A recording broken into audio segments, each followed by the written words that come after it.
A fine good afternoon to one and all present here. Today I am G. Krithiya Subramanian belonging to Physics Department, and I am going to explain about the semiconductor physics, which is one of the subject belonging to analog electronics. And I am going to record my lecture and I am going to share it in Google Classroom. You can refer in the future.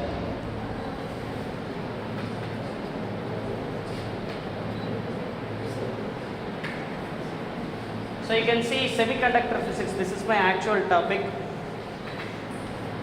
There are two types of semiconductor. One is called as silicon and germanium.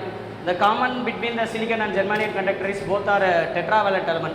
What's the meaning for tetravalent element? Means the silicon atom is having 4 valence electron.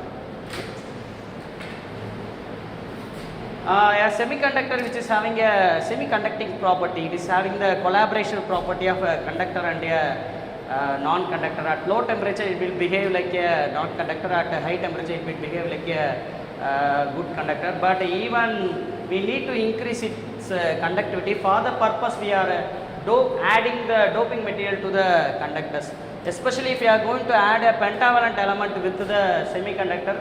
N-type semiconductor is formed. In the case of N-type semiconductor, electrons are the majority carrier. Further that there is some ions are also produced, which are known to be donor ions, which is said to be the positive donor ions. Likewise, if you are going to form the P-type semiconductor, what is the meaning for P-type semiconductor? Is semiconductor that is silicon, which is a tetravalent element, which is added with a trivalent impurity. In the case of trivalent impurity, we are having 3 outermost electron. The semiconductor silicon is replaced by the tetravalent element. You can see the tetravalent element creates only 3 bondings with the silicon. Apart from that, a single bond is missing. Therefore, the single bond will behave like a hole. Therefore, in the case of P-type semiconductor, we are having hole as the majority carriers, and another one is called as the trivalent impurity ion as the immobile ion.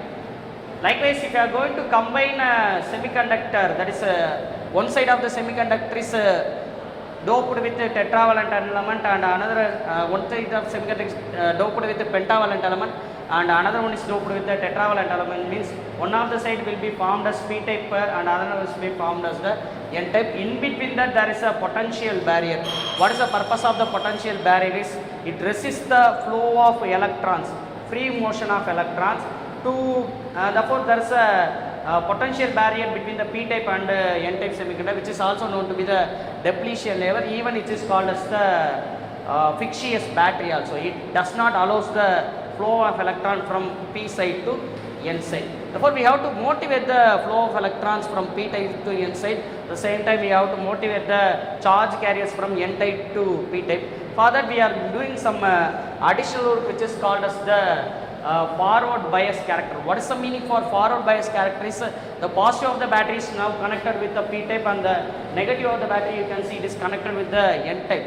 What is going to happen here means the electrons are pushed from the N side to P side. Likewise, the holes are pushed from the P side to N side. Therefore, there is a reduction of potential barrier. Once again, electrons starts to flow through the clockwise circuit. We will have a current flow in the case of forward bias.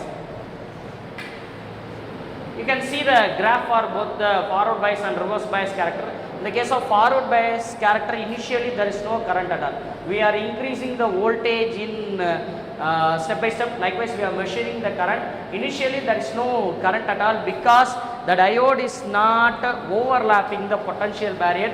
Exactly at 0.6 volt, the diode is overlapping the potential barrier. Therefore, we can have the flow of electrons from that point only. Likewise, we are having the reverse bias character also. In the case of reverse bias character, the P type is connected with the negative side of the battery and the N side is connected with the positive side of the battery. Now the electrons are not flowing, free electrons are not flowing in the circuit. Instead of that, the minority electrons are flowing in the circuit. Therefore, we are having only less amount of current. After breakdown, the less amount of current also increases in the case of microampere or nanoampere. From these behaviors of the diode, a diode can be acts like a rectifier. Away from the rectification purpose, we are having so many types of diode. One is known to be the Zener diode, which is used for the regulating purpose, and we are having another type of which is called as a LED, which stands for the light emitting diode, which converts light energy into electrical energy and vice versa. Next one we are having the photodiode also, which is also phenomenon working in the same phenomenon like conversion of light energy to electrical energy or electrical energy to light energy. So with this few words I would like to conclude my conclusion. Within this 5 minutes I have to express my full idea, and apart from that I would like to share these ideas in Google Classroom also. You can refer in the future also. Thank you.